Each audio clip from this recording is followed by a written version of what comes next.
آپ جانتے ہیں کہ قرآن پاک میں ایک صورت ہے جس کو پڑھنے سے بندہ امیر ہو جاتا ہے. جی ہاں، اس کے متعلق بہت سارے ایسے اللہ کے ولی گزرے جو یہ فرماتے ہیں اللہ تعالیٰ اس کو امیر کر دیتا ہے، غنی کر دیتا ہے، اور اس کے پاس کبھی بھی کوئی مصیبت اور پریشانی نہیں آ سکتی.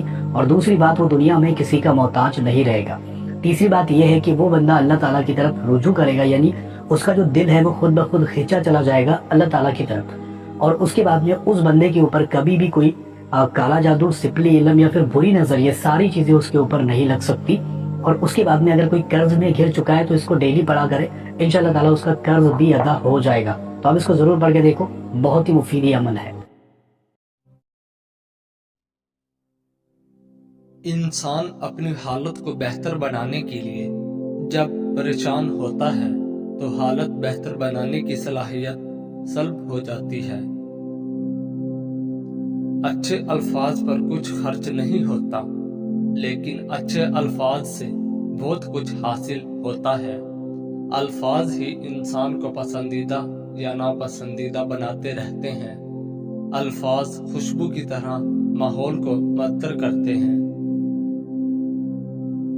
اچھائی کی طرف لے جانے والا خیال برائی کی طرف لے جانے والی حقیقت سے اچھا ہے. ایک سمجھدار شخص دوسرے ناسمجھ کو جانتا ہے، کیونکہ ایک زمانے میں وہ بھی ناسمجھ تھا. لیکن ایک ناسمجھ دوسرے سمجھدار کو نہیں جانتا، کیونکہ وہ کبھی بھی سمجھدار نہیں رہا. سب سے بڑی دانائی یہ ہے کہ انسان اپنے آپ کو دانا نہ سمجھے. خالی پیٹ، خالی جیب اور جھوٹا پیار انسان کو زندگی میں وہ سبق سکھاتا ہے جو بڑے سے بڑا استاد نہیں سکھا پاتا. خوشی بھی عجیب ہے.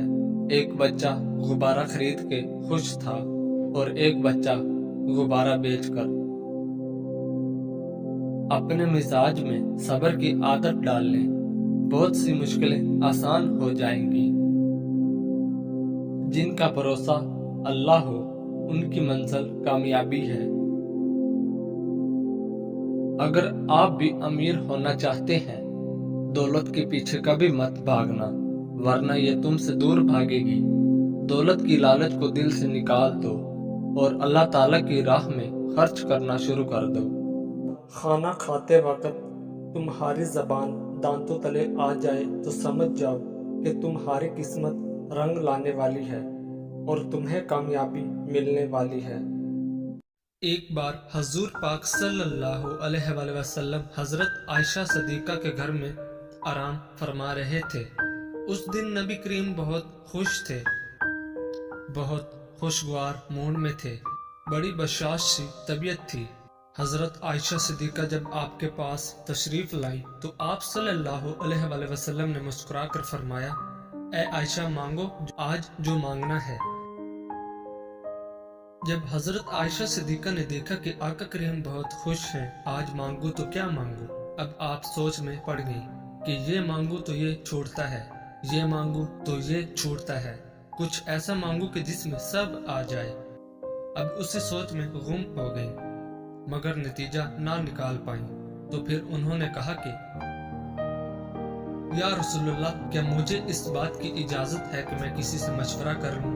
تو آپ صلی اللہ علیہ وآلہ وسلم نے کہا، عائشہ کس سے مشورہ کرو گی؟ تو آپ نے فرمایا، یا رسول اللہ اپنے والد گرامی سے.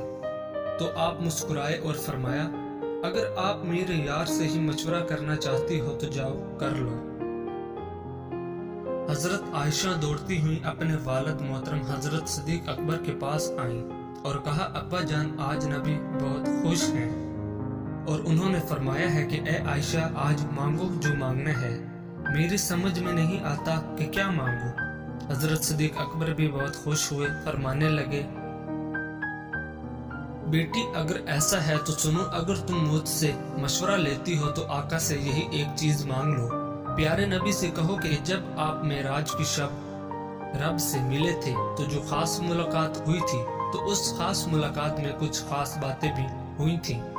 ان خاص باتوں میں سے کوئی ایک خاص بات ہی بتا دیجیے، وہ راز جو صرف آپ اور رب جانتا ہے.